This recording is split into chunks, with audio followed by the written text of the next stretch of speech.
So hello and welcome friends, बहुत बहुत स्वागत करता हूं एसक्यूएल सीखने की सीरीज में।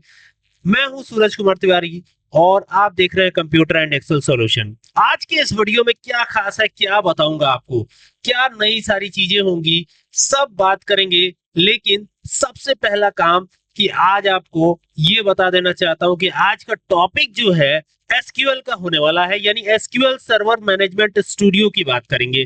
तो सबसे पहले यहां से स्टार्ट बटन पे जाते हैं और यहां पर ये जो एसक्यूएल सर्वर मैनेजमेंट स्टूडियो हमने इंस्टॉल किया उसको ओपन कर लेते हैं। ओपन करते ही आपके सामने एक ऐसा सिनेरियो आएगा। जरूरी है कि आप इंटरनेट से कनेक्टेड हो।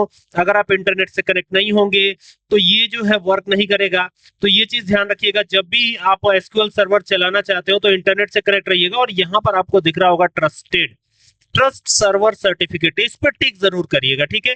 और यहां से कनेक्ट पे क्लिक कर लीजिएगा। जैसे ही कनेक्ट पे क्लिक करेंगे तो ये ओपन हो जाएगा। अब बहुत ही ज्यादा सिंपल है इस पे काम करना, इतना ज्यादा सिंपल है कि मैं क्या बताऊं आपको। अब देखिए, आप सीधा डेटाबेस बना सकते हैं। कैसे बनाएंगे, यहाँ पर आपको डेटाबेस लिखा हुआ नजर आ जाता है। आप यहाँ पे राइट क्लिक कीजिए और न्यू डेटाबेस पे चले जाइए। आपके सामने एक बड़ी सी विंडो ओपन होगी। यहाँ पर आपको देना है डेटाबेस का नाम। जो भी डेटाबेस का नाम देना चाहते हो वो दे सकते हैं, ठीक है। अदरवाइज अगर ऐसे नहीं आप क्रिएट करना चाहते डेटाबेस, तो यहाँ पे लिखा हुआ है न्यू क्वेरी, क्लिक कर दीजिएगा यहाँ पे। और क्लिक करते ही एक नई विंडो आएगी और यहाँ पे लिख दीजिएगा क्रिएट, इस तरीके से जैसे मैं लिख रहा हूं। और यहाँ लिखेगा डाटाबेस, ठीक है। क्या लिखना है आपको, डाटाबेस। और फिर उस डाटाबेस का नाम देना है। सपोज कीजिए कि आप स्कूल के नाम से डाटाबेस बनाना चाहते हैं, तो यहाँ लिख दिया हमने स्कूल डी। तो ये हो गया स्कूल का डेटाबेस। और इसे टर्मिनेट करना है। टर्मिनेट करना मतलब समझते हैं ना, यहाँ पर सेमीकोलन लगा देना है। और अब इसको यहाँ से एक्सिक्यूट कर देना है। जैसे एक्सिक्यूट करेंगे तो ये लिखा हुआ आ जाएगा कमांड कंप्लीटेड सक्सेसफुली, यानी आपका डेटाबेस बनकर के तैयार है। अब इसको कैसे यूज करना है, उसके लिए आपको यूज कीवर्ड की जरूरत पड़ती है। जैसे ही आप डेटाबेस को क्रिएट कर लेंगे तो उसको यूज करना है। अब यूज करते समय आपको ये सावधानी बरतनी है कि ऐसे नहीं लिखना है। इस तरीके से हम माई एसक्यूएल में लिखा करते थे। यहां पर आपको स्क्वायर ब्रैकेट के अंदर इसी चीज को लिख देना है, ऐसे जैसे मैं लिख रहा हूं बिल्कुल वैसे ही आपको करना है। और यहाँ टर्मिनेशन दे देना है। और टर्मिनेशन देकर के अब इसको चलाना है। तो यहां से एक्सिक्यूट पे क्लिक करते हैं। तो जैसे ही क्लिक किया तो ये देखिए कमांड कंप्लीटेड सक्सेसफुली। अब आप यहाँ नया टेबल बना सकते हो। कैसे बनेगा टेबल, टेबल बनाना तो बहुत आसान है। यहाँ पे क्रिएट लिखिए और फिर यहाँ पे चूंकि टेबल ही बनाना है तो यहाँ लिखिएगा टेबल। और टेबल लिखने के बाद कोई भी एक नाम, जैसे स्टूडेंट सी, स्टूडेंट कुछ भी ऐसे, तो यहां पर हमने स्टूडेंट जेड दे दिया है, ठीक है। और यहां पे कर देते हैं रोल नंबर। तो ये हो गया रोल। और ध्यान दीजिएगा कि गैपिंग बड़ी जरूरी है। अगर आप यहाँ गैपिंग कर देते हैं ना तो एरर आ सकता है। तो गैपिंग मत करिएगा, यहाँ रोल नंबर के बीच में एक अंडरस्कोर जरूर लगा दीजिएगा। और इसका डेटा टाइप आप जो भी रखना चाहे रख सकते हैं। यहाँ पर अगर मैं इंट रखना चाहूं इंट रख लूं, जो भी रखना चाहे डेटा टाइप, ये आपके ऊपर डिपेंड करता है कि आप डेटा टाइप क्या रखना चाहते हैं, ठीक है। तो जो डेटा टाइप रखना चाहे रख लीजिए। जैसे मान लीजिए हम इंट ही रखना चाहते हैं तो इंट रख लेंगे, कॉमा लगाएंगे। अगर आप इसे प्राइमरी की बनाना चाहते हैं तो कॉमा लगाने के पहले यहां लिख दीजिएगा प्राइमरी की। क्या लिखना है, प्राइमरी की, ऐसे लिख दीजिएगा, फिर कॉमा लगाइएगा। अब यहां पे दीजिएगा स्टूडेंट का नेम। तो ये name underscore of underscore student दे दीजिएगा, ऐसे, ठीक है। तो ये हो जाएगा name underscore of underscore students. और इसका जो डेटा टाइप होगा ना वो यहां पे मेंशन होगा। तो यानी कि अब इसका डेटा टाइप क्या होगा, तो इसका डेटा टाइप मैं यहां पे दे देता हूं क्या, सपोज कीजिए मैं दे देता हूं कैर, CHAR। और इसकी साइज रख देता हूं ना 25, ये साइज रख दिया और इसको क्लोज किया। फिर ब्रैकेट जो ओपन हुआ था क्रिएट टेबल वाला उसको भी क्लोज करेंगे। तो ये क्लोज कर दिया। अब इसमें जो भी आप देना चाहे दे सकते हैं, इसके आगे भी दे सकते हैं, ऐसा नहीं है कि इतना ही। अगर आप सेक्शन देना चाहें, सब्जेक्ट देना चाहें, तमाम चीजों को मेंशन करना चाहें तो वो भी कर सकते हैं, ठीक है, आसान है। तो यहां पर अगर मान लीजिए आपको देना हो सेक्शन, तो यहां पे ऐसे लिख दीजिएगा सेक्शन, ये हो गया सेक्शन। और यहां पर आकर के सेक्शन देने के लिए आपको क्या करना पड़ेगा, तो यहां पे कैर का या वैर कैर का यूज कर लीजिए। तो यहां वैर कैर, इस बार वैर कैर कर देता हूं। कैर और वैर कैर में डिफरेंसेस पूछे जाते हैं। इसका साइज मैंने 3 रख दिया। अब मान लीजिए और कुछ नहीं देना है तो इसको बंद करिए, वैसे दे भी सकते हैं। और बंद करके यहां से दीजिए टर्मिनेशन। टर्मिनेशन का मतलब होता है सेमीकोलन देना।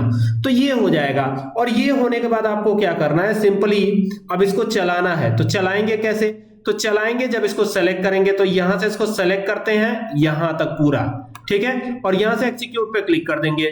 जैसे ही क्लिक करेंगे ये देखिए क्या लिखा हुआ आया है, कमांड्स कंप्लीटेड सक्सेसफुली।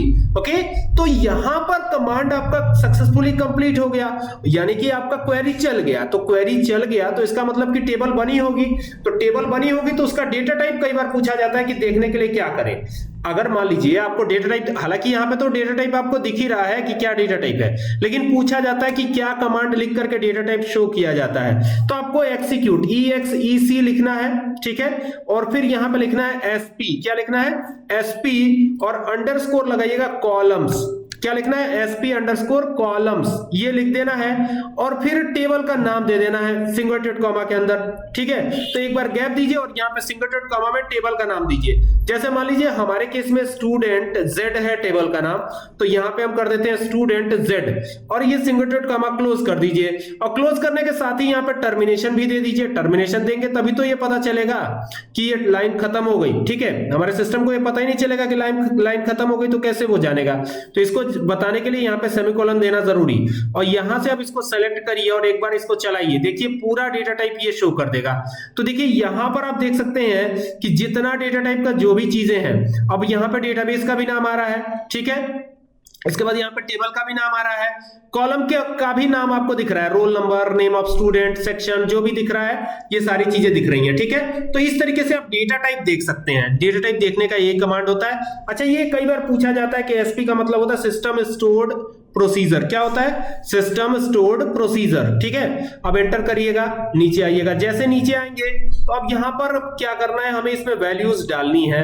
तो सबसे पहले तो यहां लिखेंगे इंसर्ट, फिर लिखेंगे इनटू INTO, इस तरीके से लिखिएगा, और ब्रैकेट ओपन करने के भी पहले यहां पर टेबल का नाम तो देना जरूरी है। तो यहां पे स्टूडेंट Z, यही नाम था ना टेबल का, तो ये कर दिया स्टूडेंट Z, और ब्रैकेट को ओपन कर लीजिएगा। अब इसमें फील्ड कौन कौन से थे, फील्ड समझते हैं ना, ये देखिए ऊपर रोल नंबर लिखा है ना, तो ये रोल नंबर लिखा हमने, ठीक है। फिर कॉमा लगा दीजिएगा, क्योंकि ऑलरेडी डिसाइड है कि रोल नंबर का डेटा टाइप क्या होगा, ये प्राइमरी की होगी कि नहीं होगी, तो ये सब तो कुछ पहले ही हमने दे दिया था। यहाँ पे बाकी नेम ऑफ स्टूडेंट्स आ जाएगा, कॉमा लगा दीजिएगा, सेक्शन आ जाएगा SECTION सेक्शन, और ये लिख करके ब्रैकेट को क्लोज कीजिएगा, एंटर करिएगा, और यहां दीजिएगा वैल्यूज, क्या देना है वैल्यूज, और ब्रैकेट को ओपन कर लेना है ऐसे। और अब मान लीजिए रोल नंबर 1 की बात है, कॉमा लगाया, और सिंगल कॉमा में यहां पर देना स्टूडेंट का नाम, तो स्टूडेंट का नाम हमने एक लिख दिया यहां पर, ये देख सकते हैं ये स्टूडेंट का नाम है। फिर ये देने के बाद कॉमा दीजिएगा, और सिंगल कॉमा के अंदर यहां पे सेक्शन 8 दे दिया हमने, और फिर इस ब्रैकेट को क्लोज करके यहां दे दिया टर्मिनेशन, और टर्मिनेशन जैसे ही देंगे तो काम हो गया है। अब इस पूरे को एक साथ सेलेक्ट करके चला दीजिएगा, एक्सिक्यूट करा दीजिए, तो आप देखेंगे कि 1 रो अफेक्टेड हो गया। मतलब क्या हुआ इसका मतलब ये हुआ कि एक रो के अंदर वैल्यूज चली गई। अब चली गई कि नहीं गई ये देखना पड़ेगा, तो वो कैसे जानेंगे, तो उसके लिए सेलेक्ट जो स्टेटमेंट है, सेलेक्ट जो कमांड है उसका यूज करेंगे। तो ये लिखेंगे सेलेक्ट, और यहां लगाएंगे मल्टीप्लाई का साइन, जिसको हम एस्टेरिस्क भी कहते हैं, ठीक है। कहां से सेलेक्ट करेंगे, तो फ्रॉम स्टूडेंट Z है ना, तो ये लिखेंगे स्टूडेंट Z, ये लिख दिया, और यहां टर्मिनेशन दे दिया, और टर्मिनेशन देके यहां से अब जाएंगे तो इसको सेलेक्ट करेंगे और एक्सिक्यूट कर देंगे। तो जब एक्सिक्यूट करेंगे तो देखिए एक वैल्यू इसमें आ चुकी है। अब आपको बार बार ये काम करने की जरूरत नहीं है, आपको 10 वैल्यू लेके आनी है, खाली इसी में चेंजेस कर दीजिए, और इसमें 10 वैल्यू अपने आप स्टोर होती चली जाएंगी, ठीक है। अब ईशा की जगह यहां आ जाएगा हीना, तो यहां एक और नाम कर दिया हमने हीना, ठीक है। और यहां पर इनका सेक्शन मान लीजिए B है, तो यहां पे B कर देंगे, जो भी सेक्शन है जो भी चीजें हैं वो कर देंगे, और फिर एक्सिक्यूट कर देंगे, ठीक है। यहां से एक्सिक्यूट ऐसे नहीं होंगे, ये ध्यान दीजिएगा, ये पूरा ही आपको पहले तो ये इंसर्ट वाला सेलेक्ट करेंगे यहां से, ठीक है, और अब इसको एक्सिक्यूट करेंगे तो ये चल जाएगा, 1 रो अफेक्टेड हो गया है। और फिर इसमें और भी मतलब थर्ड वैल्यू भी डालनी है, तो थर्ड वैल्यू में जैसे मान लीजिए कि एक और स्टूडेंट का नाम है, थर्ड यहां लिखा, और यहां दे दिया हमने सोनू, यहां पे देखिए, यहां पे गए और यहां क्या लिख दिया, ये देखिए इसको हटाया और यहां लिख दिया SONU, ये हो गया सोनू, और ये AK है, तो ए सेक्शन यहां दे दिया, और बाकी सारी चीजें तो सही है, ठीक है। रोल नंबर 3 भी सही है, 3 अगर डुप्लीकेट वैल्यू होगी तो ये बता देगा अपने आप। तो यहां से इसको चलते हैं, एक्सिक्यूट कराते हैं, तो देखिए 1 रो अफेक्टेड हो गया, यानी ये डुप्लीकेट वैल्यू नहीं थी, ठीक है। तो ये जो है अब देखना है तो तीनों को देखेंगे एक बार में, तो ये सेलेक्ट करेंगे और यहां से एक्सिक्यूट करेंगे, तो देखिए तीनों में अलग अलग रोल नंबर्स भी आए हुए हैं। ये तरीका है एसक्यूएल सर्वर में, ठीक है। उम्मीद करता हूं कि इससे आपको काफी हेल्प मिलेगी, और एसक्यूएल सर्वर में बड़े बड़े डेटाबेसेस बनाने हैं तो आराम से बना सकते हैं, ठीक है। चलिए मिलते हैं नेक्स्ट वीडियो में। उम्मीद करता हूं कि ये वीडियो आपको काफी पसंद आएगी। अगर आपको ये वीडियो पसंद आए तो इसे शेयर जरूर कीजिएगा और सूरज सर के साथ जुड़ने के लिए बहुत बहुत धन्यवाद आपका।